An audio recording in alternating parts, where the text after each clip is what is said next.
Итак, наш блок прибыл с Бельзовки.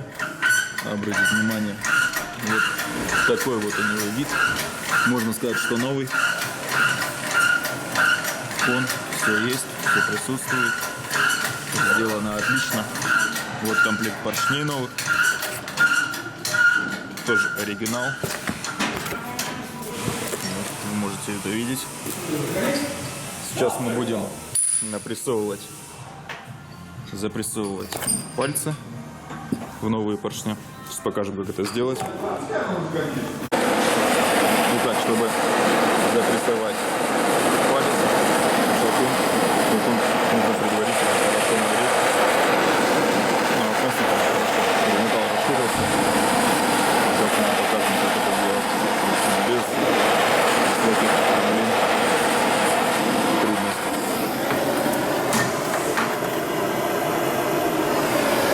Вот наш поршень с пальцем.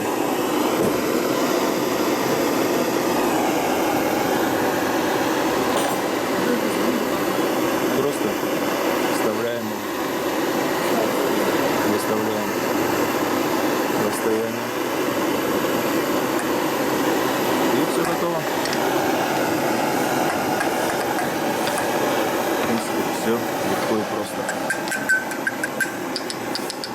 Все, ждем, пока остынет. Одеваем кольца. Сейчас мы вам покажем, как одеть кольца правильно. И все.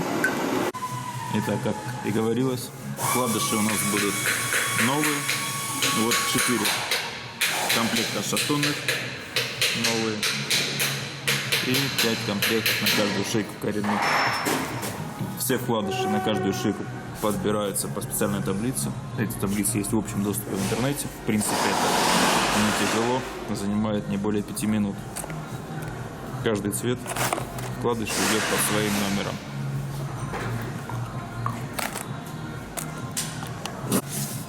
Также устанавливаются новые поршневые кольца.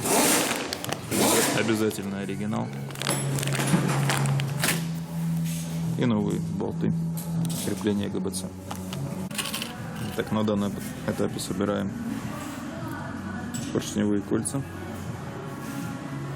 Обратите внимание, при сборке замки должны быть на 180 градусов развернуты друг от друга, чтобы они не встречались в одном месте. Это очень важно. Так, маслосъемные кольца установлены. Сейчас устанавливаем компрессионные. Не перепутайте, у них тоже есть свой порядок, которая более золотистого цвета, ближе к красному это верхняя, которая черная это нижняя. Все так же с замками в противоположные стороны. Также на этих кольцах есть сторона, которая становится вверх и вниз. Не знаю, будет вам видно, нет. Верхняя часть это с небольшим конусом. Еще на ней также можно найти буковку R или Y, неважно. Но конусом всегда должна быть вверх. Многие нас спрашивают, мы сейчас продолжаем с вами собирать двигатель, который пришел к нам с другого сервиса, почему не фрезерует голову или что-то. Ну, во-первых, мы зачищаем эту поверхность. Во-вторых, у нас вот есть такой вот инструмент, называется линейка, она титановая, выверена специальная линейка для замера, если повело плоскость или нет. Сейчас приложим.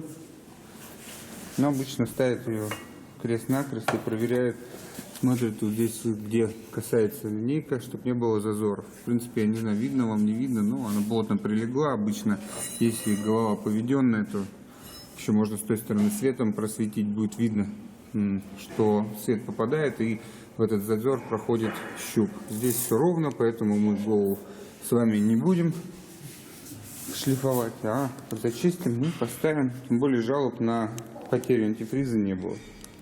Итак, мы с вами собираем двигатель, проверили плоскость. Двигатель, который пришел к нам с другого автосервиса. Напоминаю,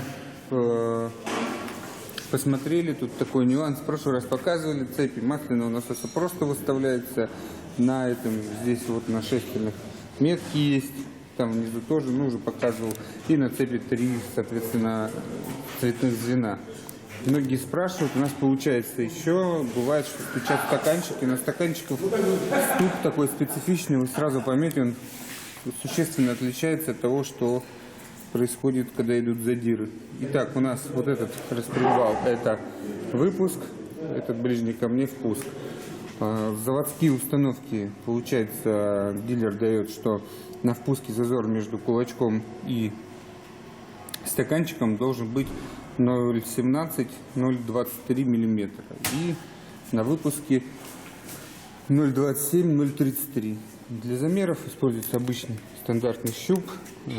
Берут усредненное значение, берут 0,20, 0,30 и проверяют. Если же там выпадает за пределы, вы достаете стаканчик.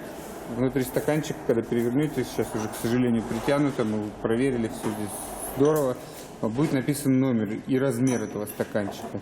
И путем либо уменьшения стаканчиков зазора, бывает, что и зажато, либо наоборот увеличения размера, вы регулируете эти зазоры. Мы приступаем к дальнейшей сборке, установим на двигатель, заведем и послушаем, что ли мы правильно сделали. Ну что, установили двигатель, поставили, заводим. Будем заводиться, нет? Все работает. Запчастей, смотрите, сейчас покажу. В багажнике у нас не осталось. Все запчасти кончились. Остался только срач, но он оставлен и нами. Поэтому что, наведет порядок, все будет отлично. Машина работает. Всем удачи. До свидания.